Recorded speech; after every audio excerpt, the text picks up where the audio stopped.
The first two seasons of HBO's banking drama industry were about Gen Zers overcome by the viciousness of high finance. The show's third season focuses on the characters embracing their monstrosity head-on.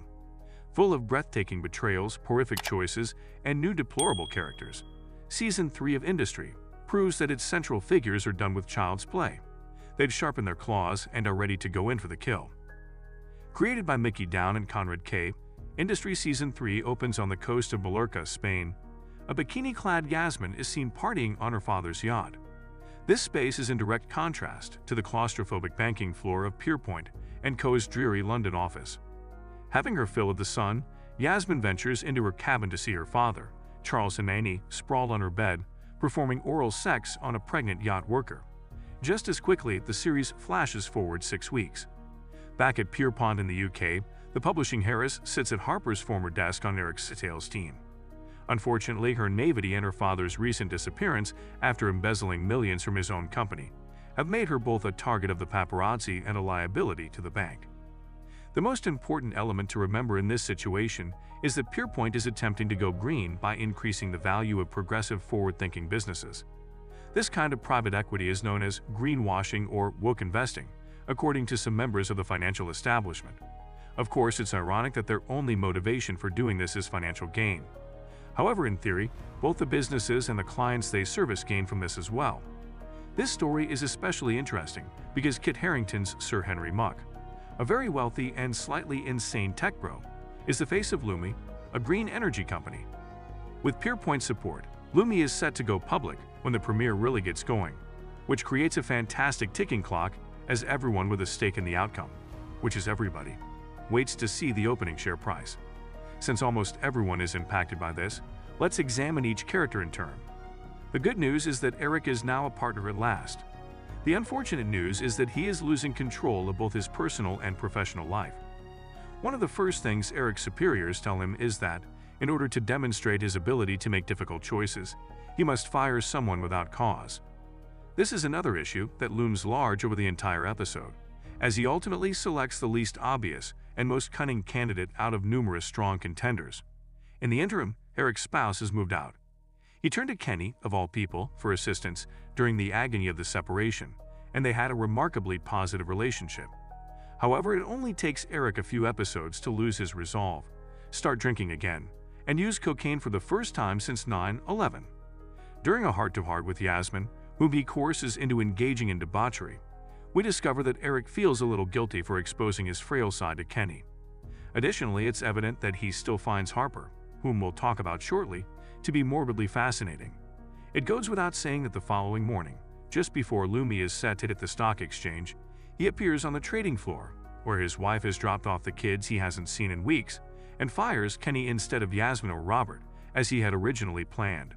"I'm a man," he keeps saying to himself. "I am tenacious," as he looks for a nanny for his children.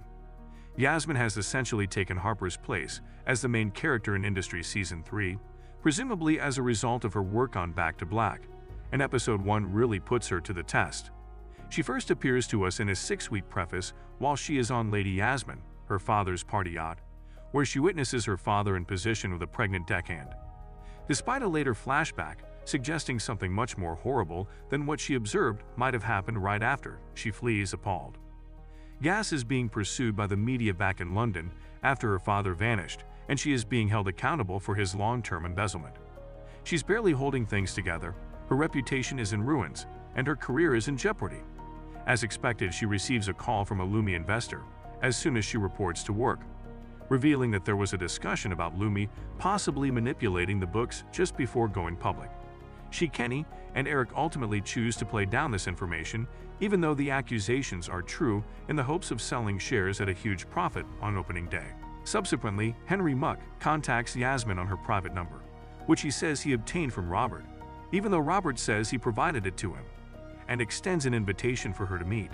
She does, in which he is playing fives, a sort of squash played with gloved hands rather than rackets, in the dark basement of an odd manor with his godfather Otto, who informs Yas that her father owes their club a sizable amount of money, and his uncle Alexander, who oversees the newspapers that have been defaming Yas and her father for years.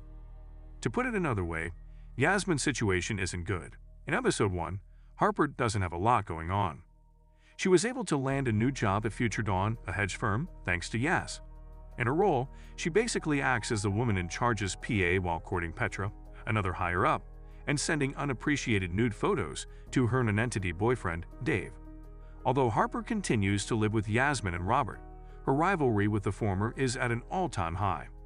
However, there will probably be much more to discuss in this area in upcoming episodes. And at last, we get to Robert.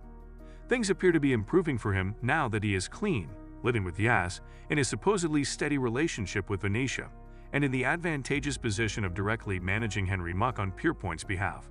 But no such luck. Rob is still sneaking away to spend the night with Nicole, with whom he has a very transactional sexual connection, despite his stability. He frequently spends the night there afterwards, but for reasons he is unable to explain. This particular time, he wakes up to discover her lifeless next to him, with blood dripping from one of her nostrils. We don't know why Nicole died, but since Robert called the police right away, and was then let to return to work, I don't think he should be held responsible. He's not a suspect though, and the death bothers him. When he sobs on the trading floor, Eric mercilessly gives him one of those "I am a man, I am relentless" motivational speeches. It's heartbreaking to see as everyone looks aside in disdain whenever Robert expresses real passion. His employment is the only thing he has left to hold to because he is genuinely alone. As a result, he follows instructions and befriends Muck just as the opening ball and Lumi's share price are about to expire. Without any warning, there appears to be a power outage throughout London. The debate has already grown to a frantic fever pitch when there's a shocking and unexpected cliffhanger that throws everything into disarray.